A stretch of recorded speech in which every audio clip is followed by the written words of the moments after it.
Orchid पृथ्वी पर सबसे आकर्षक पादपों में से कुछ होते हैं। उनके पुष्प विभिन्न आकार, आकृति, रंग और सुगंध के होते हैं, लेकिन इन सब की कुछ कीमत होती है। जब ये बीज के अंदर केवल एक भ्रूण होते हैं, तो ये किसी भी अन्य बीज की तरह अंकुरित और विकसित नहीं हो पाते हैं। ये प्रकाश संश्लेषण से भी नहीं गुजर सकते हैं। इन्हें कृत्रिम रूप से प्रदान किए गए कवक या पोषक माध्यम की मदद की आवश्यकता होती। इसका मतलब क्या है? सभी ऑर्किड अपने जीवन के किसी बिंदु पर विश्वपोषी होते हैं और फिर स्वपोषी में बदल जाते हैं। आपको याद नहीं है कि स्वपोषी और विश्वपोषी का क्या मतलब है? मैं समझाऊंगी। हरे पादपों की पत्तियों में हरा वर्णक होता है, जिसे पर्णहरित कहा जाता है, जो सौर ऊर्जा को अवशोषित करने और स्थिरीकृत करने में सक्षम होता है। सौर ऊर्जा की उपस्थिति में वे कच्चे माल जैसे कि कार्बन डाइऑक्साइड का उपयोग करते हैं। वातावरण से अवशोषित कार्बन डाइऑक्साइड गैस धीरे धीरे पत्तियों के अंदर विसरित हो जाती है। अतिरिक्त कच्चा माल जल अपनी शिराओं के माध्यम से पत्तियों में प्रवेश करते हैं। ये कार्बनिक खाद्य पदार्थों को संश्लेषित करने के लिए एक साथ अभिक्रिया करते हैं। यह पोषण, जिसमें जीव एक अकार्बनिक स्रोत से कार्बनिक पदार्थों को संश्लेषित करता रहता है, इसे स्वपोषी पोषण कहा जाता है। आइए एक मनुष्य का निरीक्षण करें और उसके शरीर को पारदर्शी बनाएं। मानव शरीर गोल कृमि जैसे कुछ जीवों का परपोषी होता है। ये गोल कृमि खाद्य कणों के साथ साथ मनुष्यों की आंत में स्वतंत्र रूप से चलते हैं, और ये जीव परपोषी से अनेक पोषक तत्वों को अवशोषित करते हैं और संक्रमण कर सकते हैं। ऐसे जीव परजीवी होते हैं और उनके पोषण के इस तरीके को परजीवी पोषण कहा जाता है। यहाँ हम हिरण को पादप की पत्तियों को खाते देख सकते हैं। जंतु काफी हद तक अपने भोजन के लिए पादपों या अन्य जंतुओं पर निर्भर होते हैं। यह खाद्य पचता है और फिर ऊर्जा प्राप्त करने के लिए उपयोग होता है।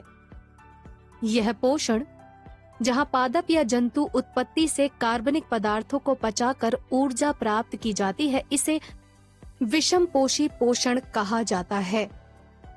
विषमपोषी पोषण विभिन्न प्रकार के हो सकते हैं। कवक जैसे जीव पोषक तत्वों को पाने के लिए मृत क्षयमान कार्बनिक पदार्थ पर निर्भर करते हैं। ऐसे जीवों को मृत जीवी कहा जाता है और पोषण के इस तरीके को मृत जीवी पोषण कहा जाता है। मनुष्य भोजन को अंतर्ग्रहण की प्रक्रिया से ग्रहण करता है। खाया हुआ भोजन ग्रास नली से होकर गुजरता रहता है और धीरे धीरे आमाशय तक पहुंचता है। अंतर्ग्रहित भोजन बाद में पच जाता है। आमाशय भोजन को इस प्रकार के छोटे छोटे कणों में तोड़कर पचाता है। ये छोटे कण आमाशय द्वारा प्रदर्शित पुरः सरणी गति के माध्यम से आगे छोटी आंत में चले जाते हैं।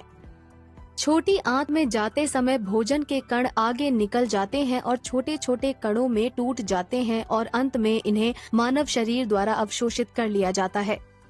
इस प्रकार का पोषण, जहां जटिल कार्बनिक पदार्थ अंतर्ग्रहित, पाचित, अवशोषित, स्वांगीकृत और बहिक्षेपित होता, प्राणी संभोजी पोषण होता है।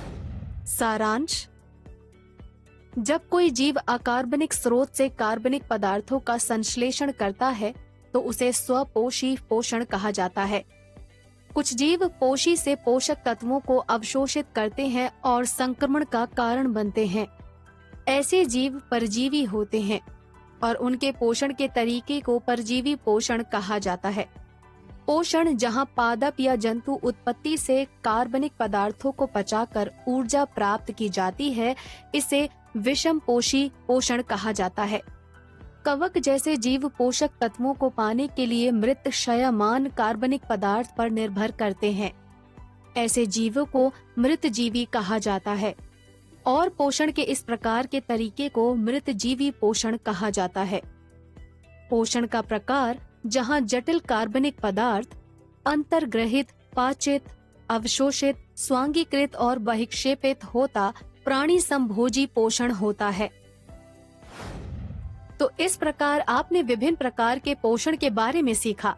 यह स्वपोषी होते हैं जैसे पादप, यह विषम पोषी होते हैं जैसे जंतु।